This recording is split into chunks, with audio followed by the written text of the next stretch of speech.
The renowned Thornfield Concert Hall hummed with excitement as Marcus Chen, a 38-year-old custodian, finished buffing the golden fixtures that framed the grand stage. Dressed in an olive-green maintenance uniform with a mop bucket and cleaning rags at his side, he was nearly invisible among the splendor soon to fill the hall. In less than an hour, those plush red velvet seats would be occupied by the city's most refined guests, gathered for the annual Thornfield Foundation Gala. For the past 2 years, Marcus had quietly worked behind the scenes at Thornfield. The position wasn't glamorous, but it gave him something far more valuable: time with his 6-year-old daughter, Emma. Each afternoon, he could collect her from school and spend the evenings together in their modest apartment. The job covered rent, bills, and Emma's small joys. It wasn't the future he had once envisioned, yet it was honest work, and it kept their lives steady. Tonight's gala was the venue's most prestigious event of the year, a black-tie fundraiser drawing the city's wealthiest philanthropists, influential entrepreneurs, and celebrated artists. Under the amber glow of stage lights, the concert hall sparkled. Marcus moved from one side of the stage to the other, making sure every corner gleamed to perfection for the distinguished audience soon to arrive. When he reached the grand piano at the center, a Steinway of striking black polish, he paused. Its gleaming surface mirrored the lights above, and for a fleeting second, something inside him stirred. A wistful ache pressed against his chest, a memory of the musician he had once dreamed of becoming. He quickly pushed it down and returned to his task. "Almost finished there, Marcus?" came a confident voice from behind. Turning, Marcus saw James Wellington, the 52-year-old CEO of Wellington Industries and the formidable chairman of the Thornfield Foundation Board. Wellington looked every inch the powerful executive, his tailored tuxedo crisp, his gold watch gleaming, his posture carrying the ease of a man used to admiration. "Yes, sir, Mr. Wellington," Marcus said, stepping back from the piano and wiping his hands on his cloth. "Everything's set for the evening performance." "Excellent," Wellington replied, checking his watch with practiced precision. The maestro should arrive shortly for his sound check. As they spoke, several board members and prominent donors began drifting into the hall for the pre-event reception. Marcus recognized many faces, figures whose names filled society pages and financial columns alike.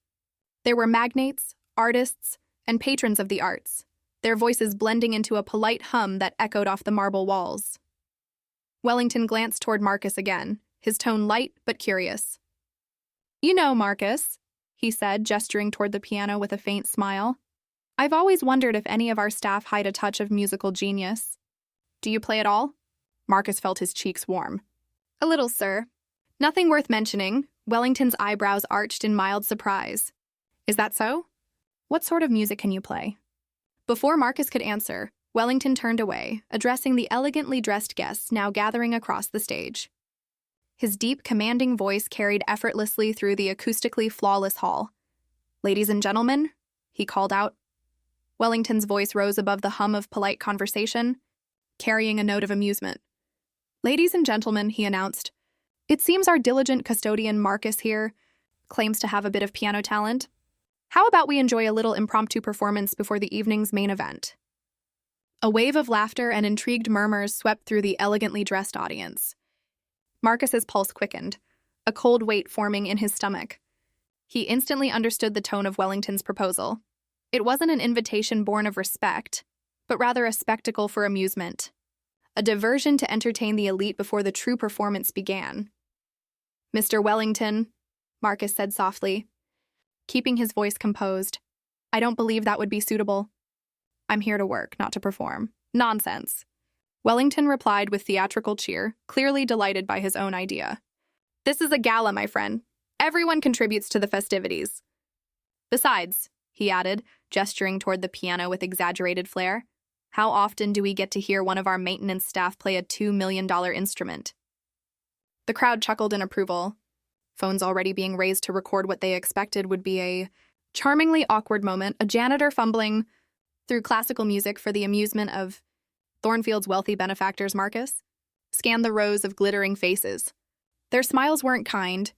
They were indulgent, patronizing. To them, he was a curiosity, a working man stepping far beyond his place. A story they would later share over champagne and laughter. But as he stood there, feeling their stares, something within him shifted. He was tired of being invisible, tired of being underestimated. None of them knew the sacrifices that had brought him to this point, the long nights, the lost dreams, the quiet resilience that kept him going for Emma's sake. Lifting his chin slightly, Marcus met Wellington's amused gaze.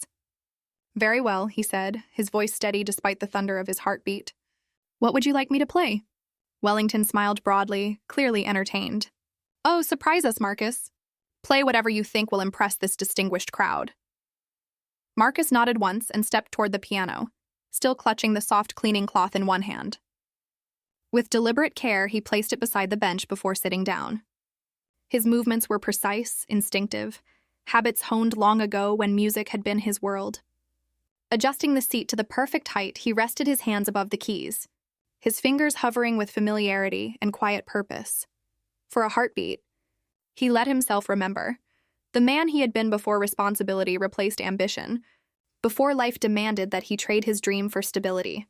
Then he began to play. The first notes of Chopin's Nocturne in E-flat major, Opus 9 No. 2 drifted into the hall, pure and luminous.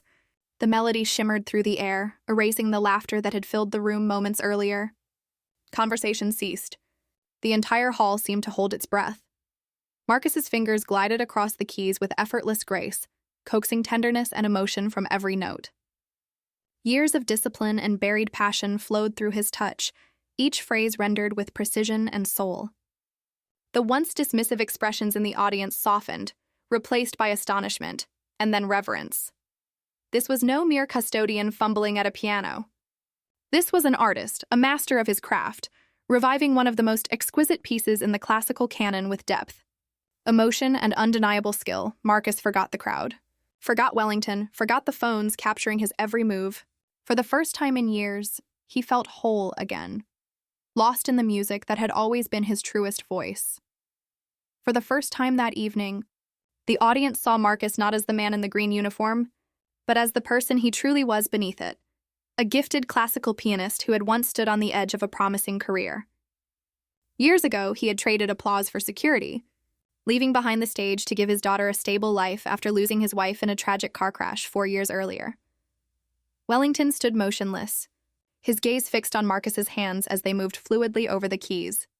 The effortless precision, the emotional depth, none of it resembled a hobby or a casual pastime. It was the mark of a professional, a man shaped by years of formal training and dedication. The smug amusement that had once colored Wellington's expression faded entirely, replaced by quiet awe as he realized the depth of what he was witnessing.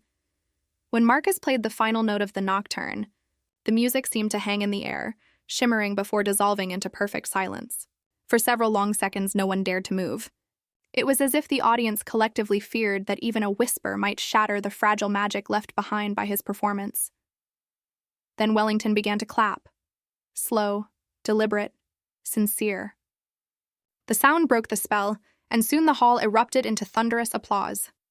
The entire crowd rose to their feet, cheering not out of politeness but with genuine admiration. Their applause echoed through the grand chamber, rolling like a wave of gratitude. Marcus rose from the piano bench, his face flushed with emotion. He had not performed for others in years, and the sudden acceptance from this powerful, elegant crowd filled him with a mixture of disbelief and quiet pride. For the first time since his wife's death, he felt truly seen. "Marcus," Wellington said, stepping toward the stage, his tone stripped of arrogance and filled instead with new respect. "That was remarkable. Where on earth did you learn to play like that?" Marcus met his gaze, his voice calm but humble. "I graduated from the New England Conservatory 12 years ago," he explained softly. "I was building a career as a concert pianist when my wife passed away. After that, I became a single father. I needed steady work and predictable hours, so I took this job. It was the only way I could take care of my daughter." A ripple of murmured sympathy spread through the audience. These were people accustomed to sacrifice in their own way, though theirs was often measured in lost investments or failed ventures, not in abandoned dreams and the weight of parenthood carried alone. Wellington nodded slowly, visibly moved. "Marcus," he said after a pause, "why didn't you ever tell anyone about your background? We hold so many events here that could have used your talent." Marcus looked out across the faces of the donors and patrons before returning his gaze to Wellington. "When you're raising a child on a janitor's pay," he said quietly, "you focus on doing your job right. The last thing I ever wanted was for anyone to think I wasn't committed to my work here." Understanding softened Wellington's features. "I see," he said. After a thoughtful pause, he added, "Would you consider playing another piece?" "Anything you like." Marcus hesitated for a moment, then smiled faintly and returned to the piano. This time, his fingers began to weave the tender melody of Bach's Air on the G-string. The gentle, soothing notes filled the hall, the very same piece he used to play for Emma every night to help her fall asleep.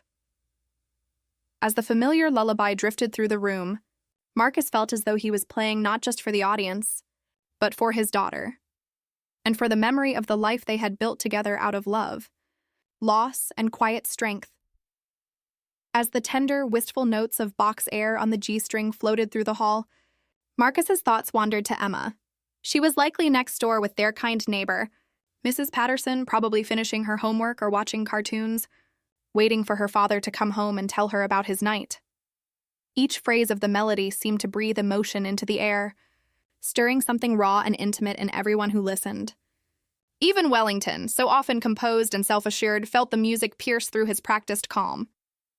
He thought about his own children, now grown and distant, their lives successful but separate from the man who had spent decades providing for them. Around the hall, others dabbed at their eyes, quietly moved as memories of family and sacrifice surfaced within them. When Marcus played the final note, the lingering echo filled the room with a kind of reverent stillness. Then Wellington, visibly touched, stepped forward onto the stage. "Ladies and gentlemen," he said, his voice steady but full of emotion, "I believe we have all witnessed something truly extraordinary tonight. We gathered here to celebrate the arts, to support musicians who enrich our lives, and we've just discovered that one of this city's most gifted artists has been quietly among us all this time." He turned to Marcus, his expression now one of deep admiration. "Marcus, I'd like to make you an offer. The Thornfield Foundation would like to create a full scholarship fund in your name, one that allows you to return to the stage while ensuring financial stability for you and your daughter. No artist should ever have to choose between their talent and their family." For a moment, Marcus couldn't speak. Tears welled in his eyes as the weight of Wellington's words sank in. The offer was more than just generosity. It was a chance to reclaim the life he had loved without giving up the role he cherished most, being Emma's father. "Mr. Wellington," he said finally, voice trembling with gratitude, "I can't thank you enough. But before I agree to anything, I need to be sure of one thing. My daughter always comes first. Any arrangement has to allow me to be the father she deserves." Wellington smiled, his expression softening. "Marcus," he said gently, "a man willing to sacrifice his dreams for his child is exactly the kind of person we want to support. We'll design your schedule around her needs. You'll never have to choose between your music and your family again." 6 months later, Marcus Chen was no longer polishing brass fixtures at Thornfield. He was performing beneath its golden lights. He played regularly with the City Symphony Orchestra and gave solo recitals at the very hall where his story had begun. At nearly every concert, Emma sat in the front row, her face glowing with pride as she watched her father perform.